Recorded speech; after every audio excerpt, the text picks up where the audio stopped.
Kembali di Metro Siang dan kali ini bersama saya Anggi Hasibuan kami akan ulas lagi ini mengenai Undang-Undang Cipta Kerja.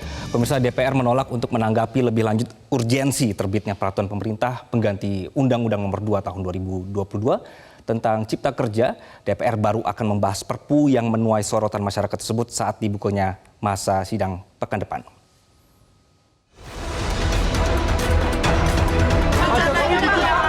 Alasan Undang-Undang Cipta Kerja, Pak, yang Perpu, Pak. Alasannya, Pak, yang Pak Jokowi ngeluarin Perpu. Pro kontra, Pak. Iya, Pak. Ya, biasa dalam setiap kebijakan, dalam setiap keluarnya sebuah regulasi ada pro dan kontra, tetapi semuanya bisa kita jelaskan.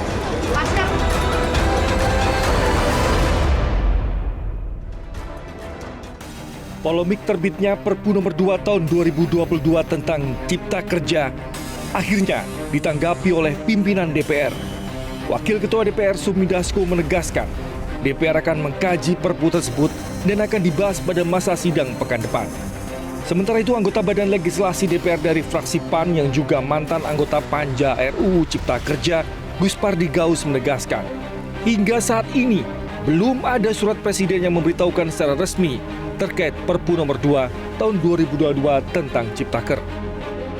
Dan kami tentu sifatnya menunggu. Saya sebagai orang yang ikut di dalam pembahasan di Panja, karena ketika itu pembahasannya adalah di Badan Legislasi.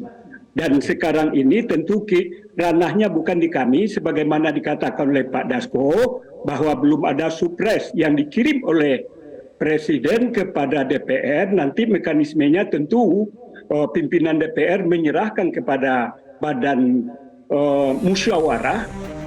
Mantan Hakim Mahkamah Konstitusi Mario Rasihaan menuding pemerintah seperti bermain silat, namun kemudian memukul angin.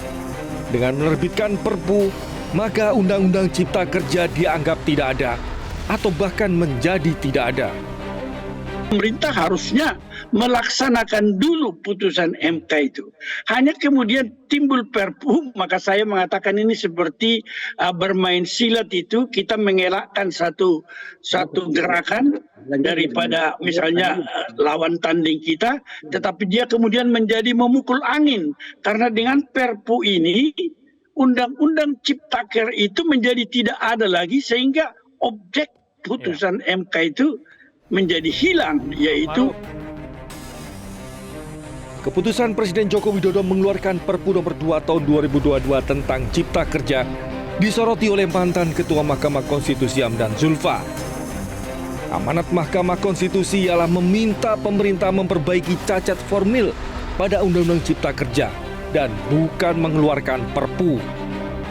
Selain itu, unsur kegentingan yang memaksa untuk penerbitan Perpu dinilai tidak terpenuhi. Undang-Undang Cipta Kerja dinyatakan inkonstitusional bersyarat oleh Mahkamah Konstitusi. Undang-undang ini sebelumnya juga telah menuai pro dan kontra di masyarakat karena syarat pasal-pasal yang multitafsir seperti ketentuan PHK, kewajiban pekerja, dan upah minimum pekerja. Dari Jakarta, Tim Liputan Media Group Network.